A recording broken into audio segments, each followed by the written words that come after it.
Welcome, everybody. So I'm here today to talk to you about automatic remediation with event-driven Ansible. My name is Joe Pashota. I am the product manager for event-driven Ansible.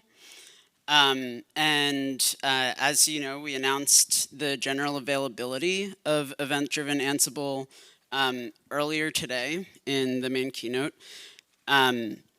And I just wanted to go over why we're doing this now, what the asks have been, what is the experience that we've been seeing since we announced the developer preview of event-driven Ansible last year at Ansible Fest, and then take some Q&A. Go through some use cases and then take some Q&A to see what questions you all have from our experience.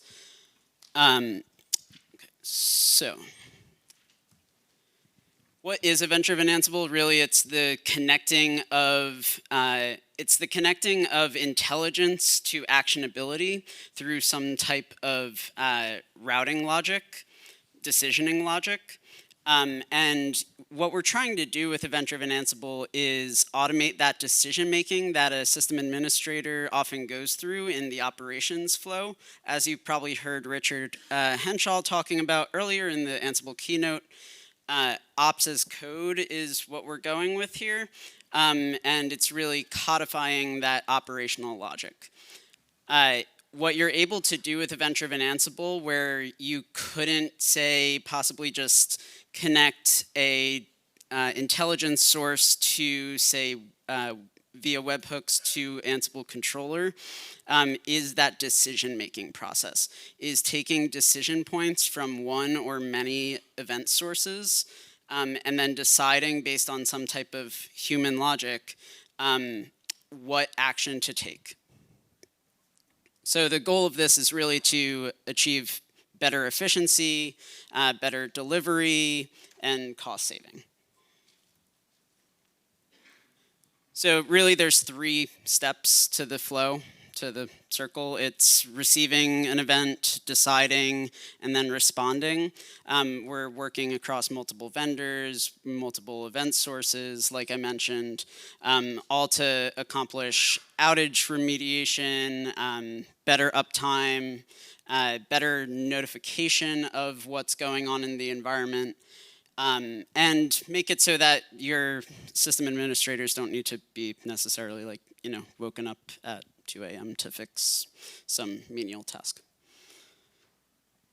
Okay, so where did we get started with event-driven Ansible? We basically got started with this because of some experience that we had from some financial services customers in the consulting field. I came from Red Hat Consulting myself. I was a managing architect for financial services consulting, doing a project very similar to event-driven Ansible. We saw real benefit there when we developed a custom solution, but we realized that that's not scalable. Like, everybody can have their own bespoke things, but we need to productize something. We need to support something that customers are going to be able to take and replicate and use across their organization. So because of that, we saw about 90% of the systems patched without any human intervention. And we saw better stability. We saw lots of cost save. It was in the millions per month because they were outsourcing a lot of ticket management. So just in that use case, one simple automatic remediation use case, the cost save for this organization was massive. There's going to be a couple more customer experiences this week. You'll see a session from Mutua Madrilena, who presented earlier today, and their experience and their benefits that they saw. And then we'll also hear from Reza at Nestle, and he's going to be talking about the experience that he has and the benefits that he's going to get.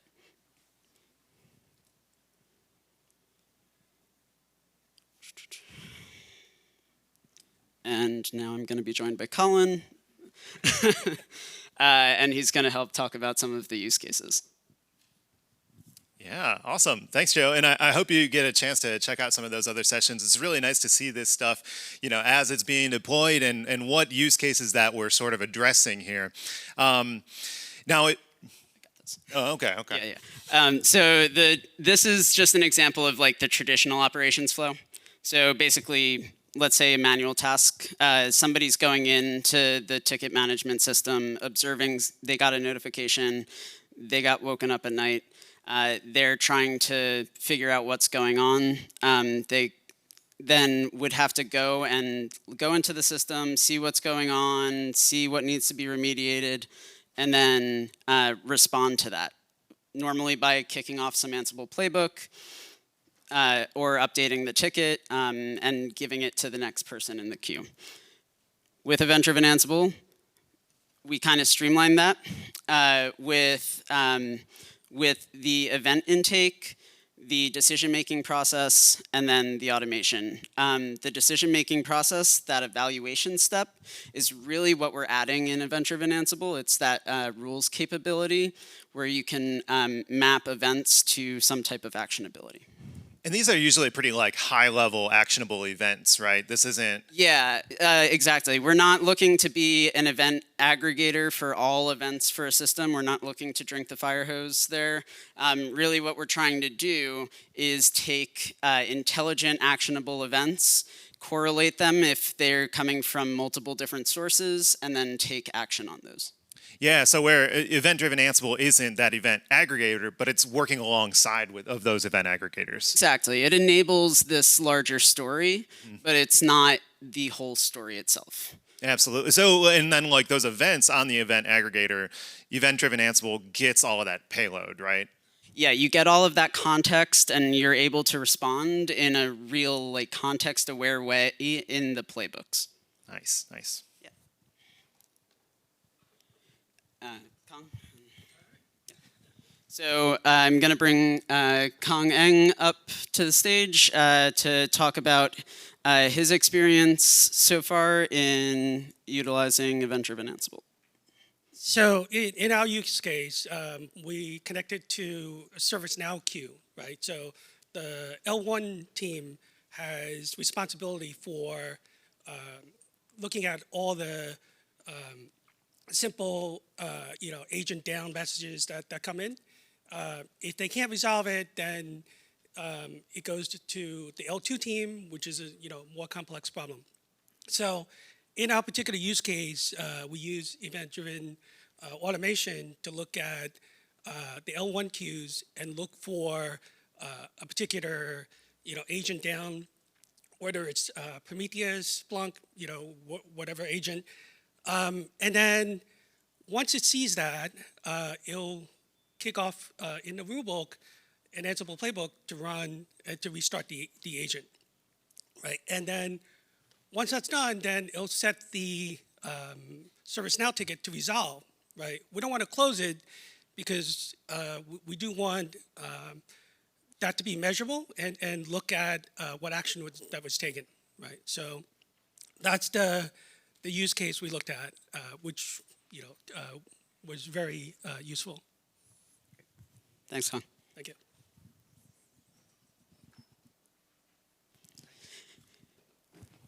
There's a number of other different use cases in, say, just the automatic remediation use case, the overall high-level automatic remediation use case, one of which was presented earlier with our partner Dynatrace for an application healing use case. That utilizes both Dynatrace's observability platform as well as some of their new capabilities to talk to event-driven Ansible. And then also we can correlate with other event sources such as Palo Alto networks and F5 and then take action across that whole estate to remediate the actual application incident.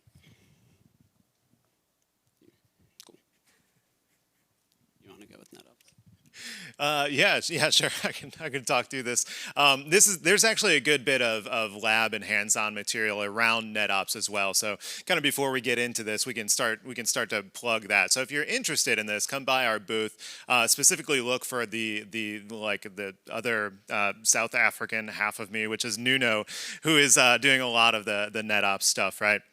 But what we're able to do, and he's put together specific demos. We actually just ran through one on the keynote stage around NetOps. But we're able to kind of centralize that fact gathering and understand what we have deployed here today.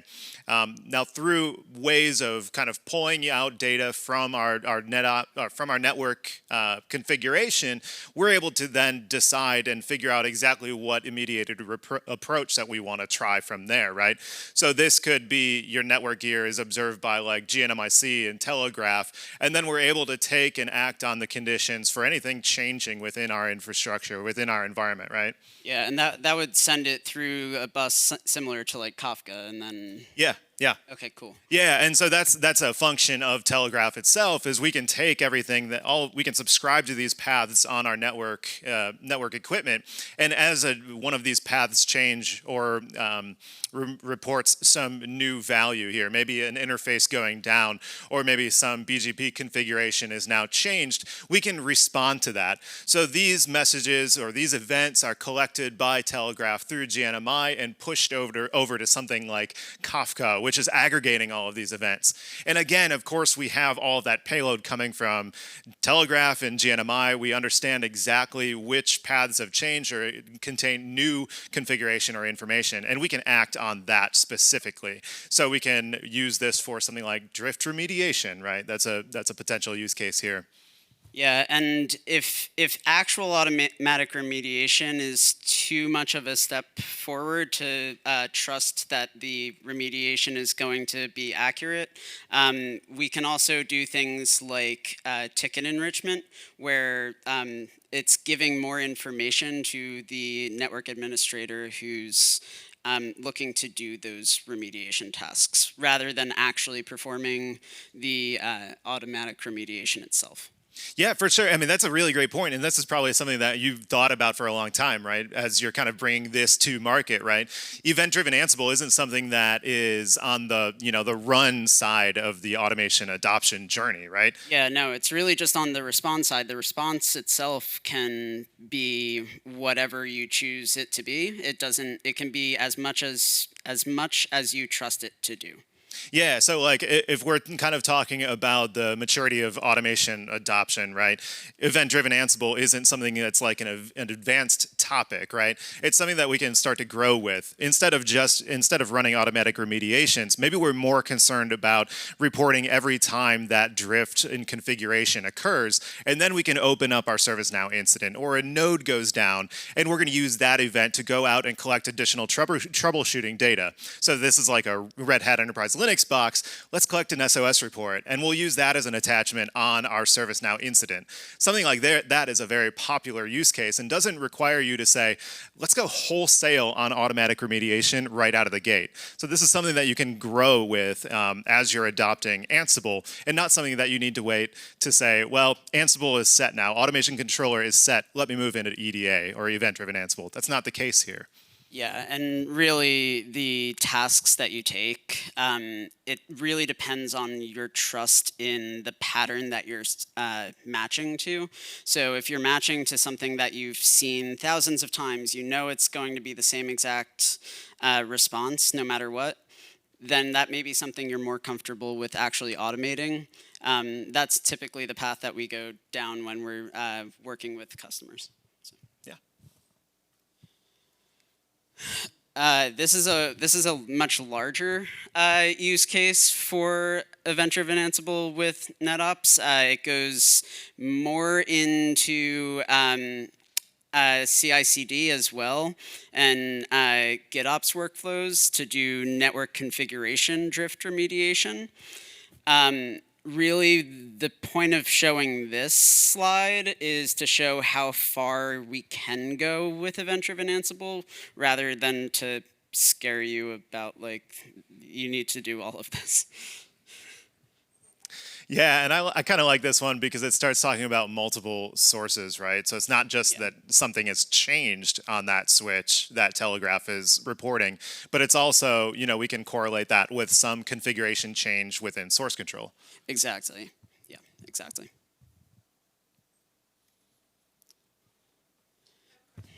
Yep. So at what point in these flows are you guys doing an analysis with regards to if it's a router down, switch down, or a node down from a change management perspective to make sure that you're not bringing something back up that should be down?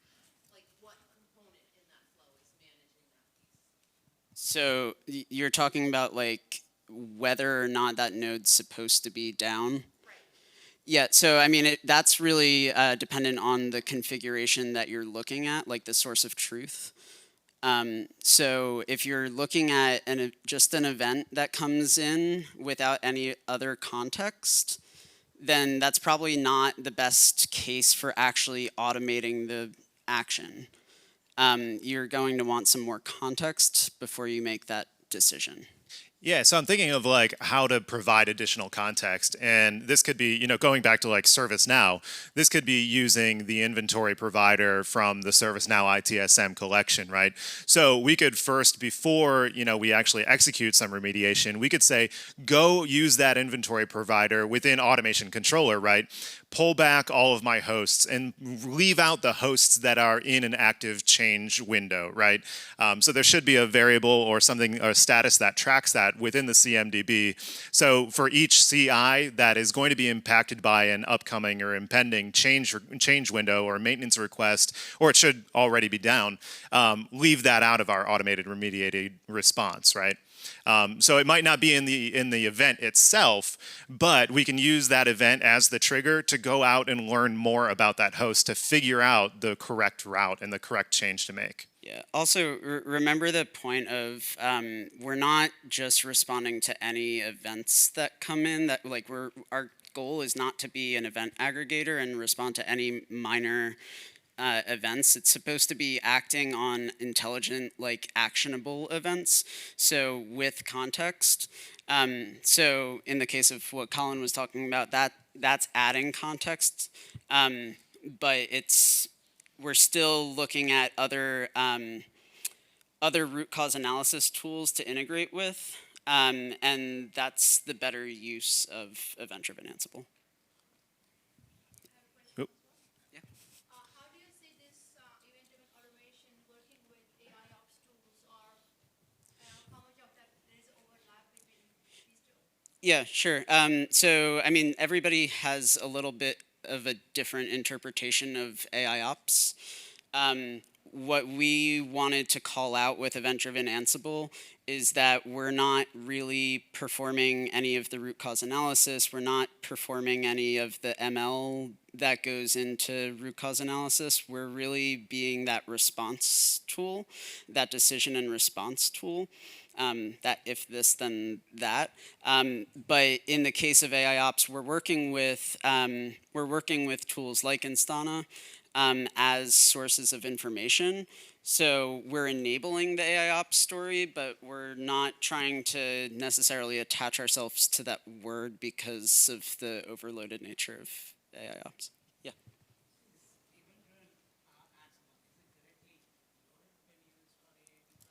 So it's part of the AAP installer as of 2.4. You can decide to install it or you can decide to not install it, similar to other AAP components like Private Automation Hub. So, Yep. We've got a question over here.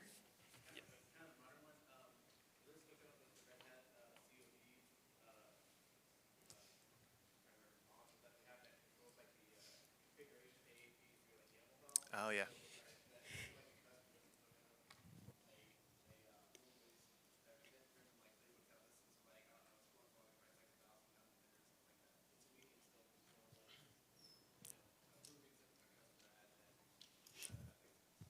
yeah.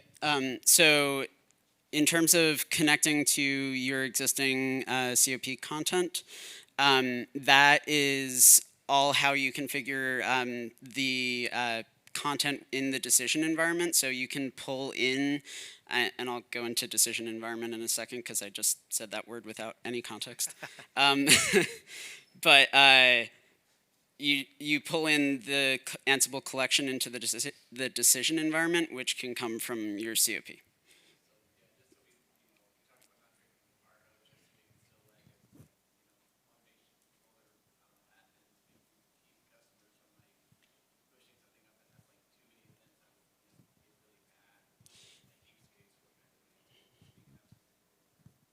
Yeah, and just a note on performance, the per Ansible rulebook, which is the thing that decides, that process that decides when something matches, per Ansible rulebook, it handles, I think we're up to 10,000 events per second per just per decision environment. Back to decision environment. Decision environment is the name of the container image that runs Ansible rulebook. It's similar to execution environment for Ansible playbook, but for the Ansible rulebook side of it. We got right here, gentleman in red.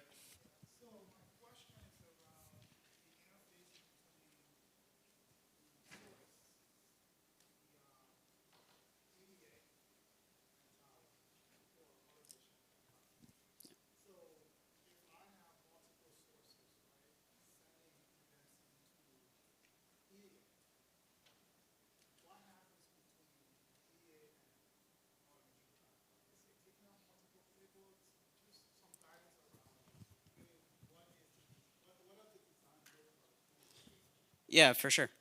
So Want to repeat the question real quick? yeah. So he's asking what the interaction looks like if you have multiple event sources sending events to EDA, and then EDA connecting to controller, AAP controller. What does that look like? Is it sending multiple job executions to AAP controller? So really what happens is in EDA, the rulebook takes in those events. And then if there's multiple events with the same characteristics, meaning the same remediation, the same job template that it would call, then it aggregates that run into one run. So it aggregates all of that into one job template run. Based on it being the same event, basically structure.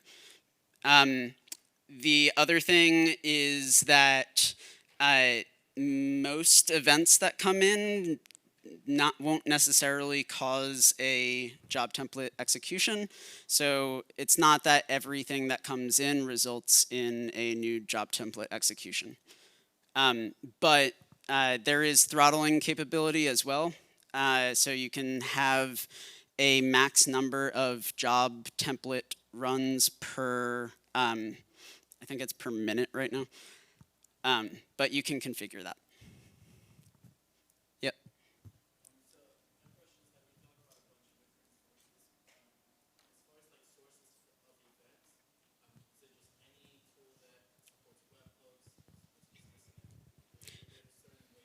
Yeah. Yeah, so there's a bunch of partners that we've been working with to develop custom event source plugins, but we do also have, say, Kafka and webhook generic plugins. So even if you have some custom event sources in your organization, if you have some integration that you're looking to connect that we don't already support natively, we do have Kafka and webhooks, so you can connect those event sources anyway.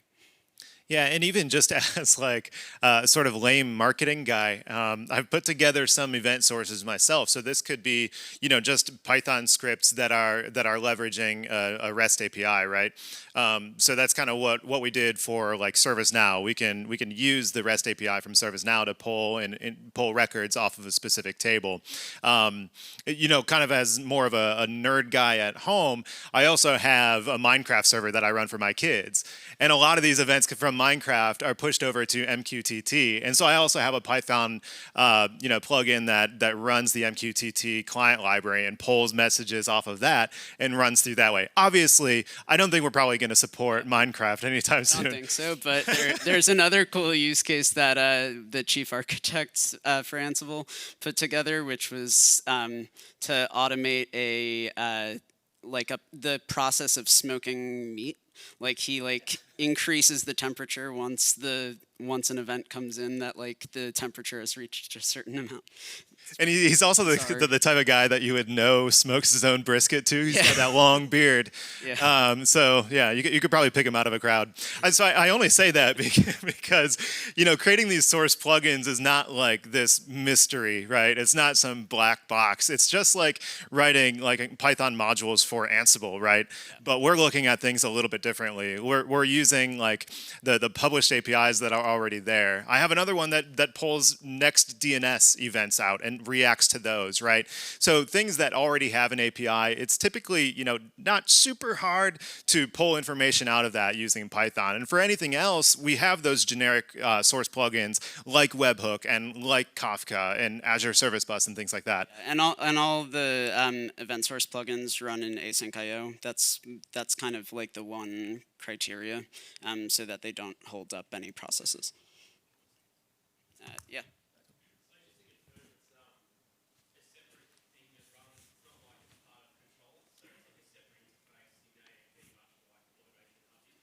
Yeah, for 2.4, it's a separate interface. It's the same installer, same bundled installer, but a separate interface.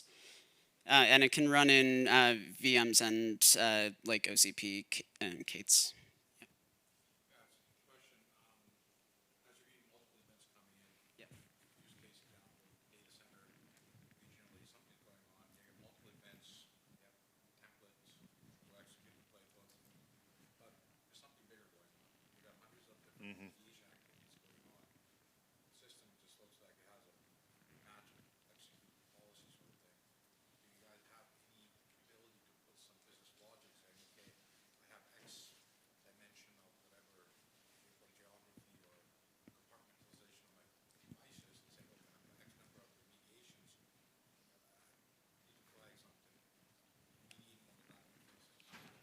Yeah, it sounds like there's a lot of things going on within the environment. So the question was, we have a bunch of events coming in, and maybe all of these events will trigger some remediation, but maybe there's something more that needs to happen here. Obviously, we don't want to use event-driven Ansible as like a Band-Aid on a non-performant workload or something like that, right?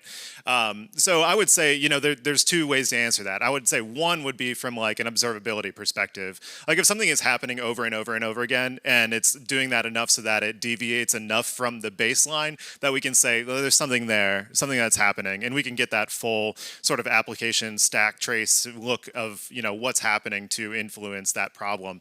There's also, Joe touched on it a little bit, there's the throttling capability, right? So we can say if this event comes in and is triggered this many times within this time frame, then we can also trigger a different remediate or a different automated action, which could be, hey, go look at this thing because there's something probably not great happening. That's a great point, Colin. We're adding more and more functionality similar to that in terms of kicking off other jobs if you see something X amount of times over a period of time. I would also say that the response from EDA doesn't need to just be actions. It can be notification and enrichment of information within the system, so you can, in the future, know better what's going on based on the history of your response from EDA. And there's a question over here we ignored a minute ago. Sorry about that.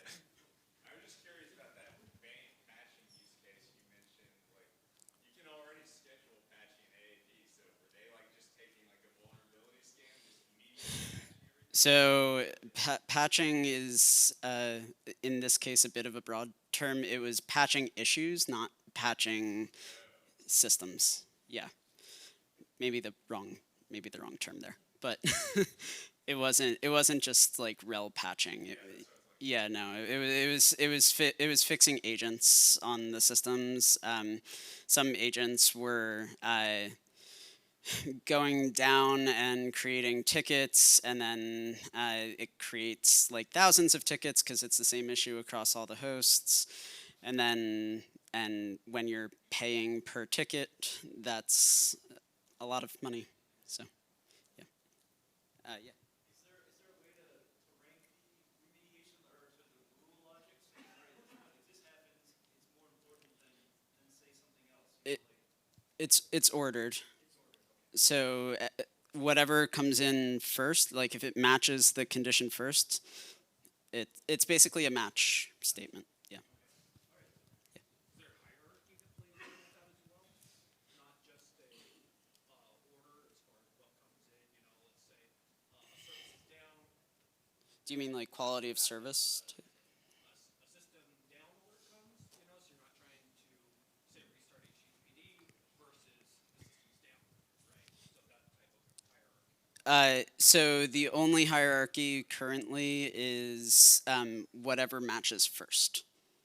So it's important to order your rules correctly. Yeah. Yep. Yep. Is there, I'm thinking along the lines of like, if you have a first or second tier help desk and you have documentation for a service, first you restart this. Then if that doesn't work, you go look at this log file. Then maybe you take this third action based on that. Yep. Yeah, sure. I mean, one of the benefits of Ansible rulebooks is that they're really a good way to document operational processes. And that this is something that Richard was also talking about in the keynote is organizations document processes in something like I'm blanking on. It's like a run book. Yeah, Yeah. but in EDA, you're documenting it as actionable code and as documentable code. So YAML's a great way of documenting those. Yeah. I mean, that's documenting the action, and it's documenting the conditions for that action, right? Yeah, and it's really documenting the process. So, like, if you had operational guides in your organization for what some system administrator would be doing, that's very easily convertible into rule books, as you would just do an ordered rules set anyway. Yeah. Was there a question over here? So if I'm running Ansible rulebook outside of AAP, can it trigger local playbooks using Ansible playbook or CLI, or is it just within AAP? So you're asking about using both or separate? So if I'm running rulebook just on the CLI, Yeah. can it open a local playbook that's running on the CLI as well? So yes, Ansible rulebook, the CLI, you can call Ansible playbooks. Now, when we get into support discussion, that's different. The support is only for interacting with AAP controller, but it does work for calling playbooks. Yeah. Yeah, there's a run playbook action, and then the playbook would then have to be in the decision environment, or if you're using like a fully qualified collection name to the path of that playbook, that would also work. Or if you're using it just on a machine where Yeah. the playbook exists too. You can do it. It's just in terms of support, it's part of AAP. Oh, I mean that's just in terms of the organization and how much value they got out of it. It's not that we're charging per ticket or anything like that. It's just the organization that we were working with was being charged per ticket for this consulting organization to come and fix those tickets. Yeah, so EDA comes as part of AAP. It counts per node, just like AAP. Yeah.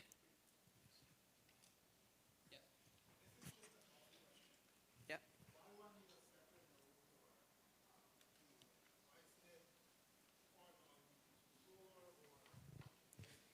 So in terms of from a UI perspective, it will be in the future. We're aligning to a common UI framework. at present. So EDA is the first to adopt that common UI framework. So in the future, the other components will start moving over to that. We're not there yet, so it's still a separate component as of now. It can be co-located, but that has to do with scale.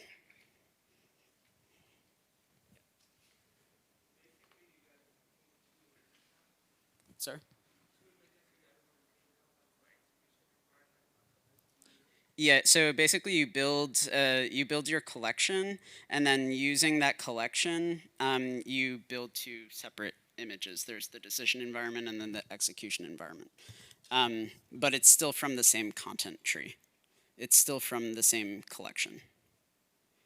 Yeah. I pretty much follow up to that. Is that using Ansible Builder then, just like with the execution environments? Yeah, you can use Ansible Builder.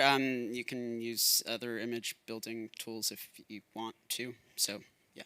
So what's the difference between like an execution and decision environment? It's just that the tooling then it's not Yeah, instead it's of like basically Ansible core, what. it's Yeah, it's what's included in the base image. So for execution environment base image is Ansible core, so playbook, and you can also get the compatibility images that have a certain amount of the collections already built into the image, and then decision environment just has rulebook. So we're doing the micro image thing of purpose built images.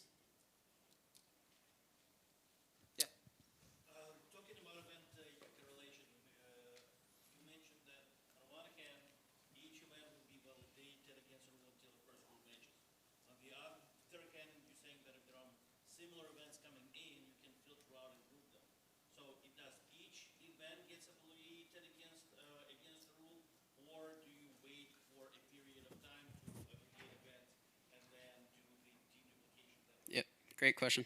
Yeah, so there is a period of time, it's configurable, that it holds on to a certain number of events. But if the rule, this is maybe a bit too technical, but if there's no rule with one of those events, then it throws that event away. Like if there's nothing in the rule book that would match to the event, then it throws that event away. Okay, and as a follow-up, so if using that, can I build out a sequence of the event-driven automation where I can transfer, let's say, variables or additional information inside of the event? So if I have a condition and I have one playbook that goes in and does troubleshooting, collects tons of information, and then based on that, it generates another event for the execution of Yeah. the rulebook, but inserts additional variables into the event. Yeah, no, great question again. Yes, so Ansible playbook calls, so job template calls can register facts back into the EDA system, creating new events. So it can create more context-aware events. yeah, if you're signed up for like there's a lab which is like event-driven Ansible and GitOps, I think. I did the GitOps part, and I chain different. I take the incoming event that's coming from the project repository, and I do some checks, and then I post some fact, and that fact is now part of the event data, right? So then it chains to the next rule set and runs some additional action as a part of what we just set within the rule, right? So you'll get a little bit more of that event chaining into a rule book from that, and these labs are also available publicly.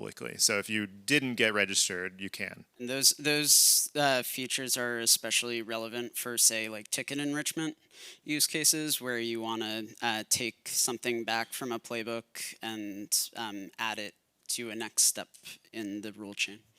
Yeah. Yep.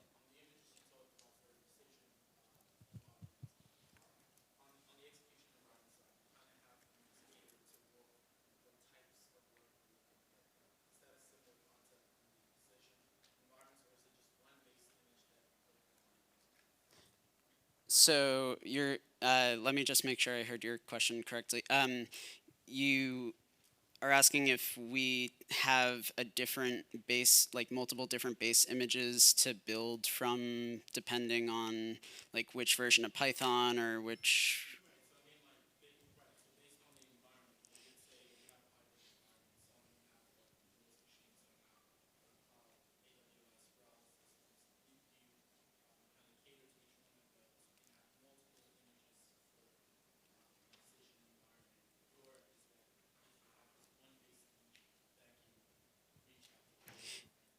Yeah, so we started with the rel 8 and 9 images as base images. So those are the absolute base ones.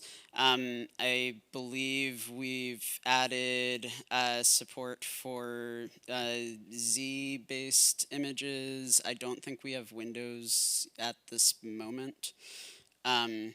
But again, the images are really just where Ansible rulebook runs. It's not what we can connect to and automate. Like what we can connect to and automate is still all of Ansible's footprint. So if Ansible can automate it, then we can do that. What I'm talking about here is really just where that rulebook instance is running, which is not about where we can automate. I think there's also like a question within a question there, which is, what makes a decision environment unique, and when would you publish another one? Yeah, I mean, so it really comes down to what content you need in your image, so what collections you need. So if you're using just Kafka across your estate, then all you need is the collection with the Kafka event source plugin. It's very similar to execution environments where you add which action modules that you need for that execution environment. So I'm sure that we're going to be needing to eventually build like certain compatibility images similar to what happened with execution environments, where we needed to build in some action modules as part of that. But as of now, decision environments come with only the default EDA collection, which has Kafka, which has webhook, which has there's a list of the ones that EDA comes with. But then if you're trying to respond to events, like if you have an IoT environment and you're trying to pull events from MQTT, you'd probably have a separate then you decision may need to environment. build a different decision environment with those different event sources. Yeah. Does any sort of test framework exist for rulebooks? So we have the linters developed, but other than that, not yet. I think that's it on time, actually. We're at 45 past. Yeah, I'll take one more. Yeah.